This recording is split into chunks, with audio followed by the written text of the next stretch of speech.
Paano nga ba ako gumagawa ng black and gray tattoo?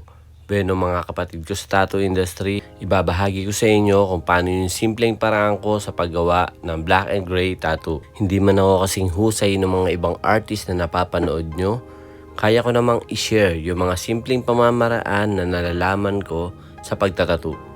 Kaya ikaw kapatid, kung gusto mong matuto, tara samahan mo ako, panoorin mo to hanggang dulo. Paano nga ba ako gumawa ng black and gray tattoo? Tara, pag-usapan natin yan. Ito nga palang setup ng aking black and gray tattoo. Simple pero malalim ang resulta. 3 large ink cups pero higit sa 3 wash ang kayang gawin nito. Yung unang cup, solid black. Yung second cup, 9 drops ng black. Tapos pupunuin ko siya ng solution. Yung pangatlong cup, 2 drops. Tapos pupunuin ko siya ng solution. Pwede kayong gumamit ng witch hazel o ibang solution kung meron kayo. Pwede rin naman kayong gumamit ng distilled water kung wala kayong mga solution na ginagamit. Tapos yung pinaka small ink cap na nandun, yun po yung pang highlight natin. Bali white po yung ginagamit ko dun. So pag gumagawa po ako ng black and gray, ang ginagawa ko po yung black, pwede po natin siya palabuin pa. Pwede pag sinawsaw natin yung black, pwede nating isawsaw sa hugasan para medyo lumabo siya ng konti o hindi siya maging ganong ka-dark. Yung medium wash naman po, kung medyo nakukulangan kayo sa pagka-dark niya, pwede po natin siyang isawsaw sa medium wash tapos isasawsaw po natin sa solid black para tumapang po yung pagka-wash niya. Pwede naman pong isawsaw nyo sa medium wash, isawsaw sa solid black, tapos isawsaw pa sa hugasan para malaro nyo po yung kulay ng medium wash.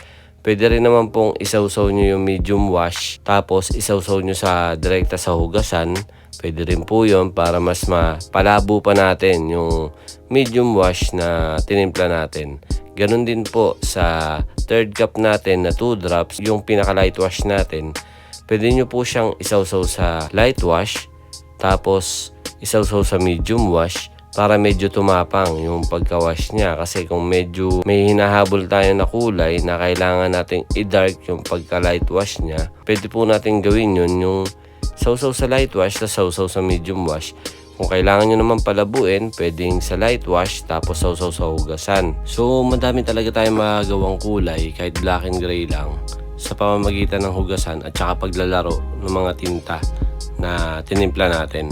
So yun po yung simpleng pamamaraan ko sa paggawa ng black and gray. Kahit portrait pa yan, kahit anong pyesa yan, basta yun lang po yung timpla na ginagawa ko sa paggawa ng black and gray.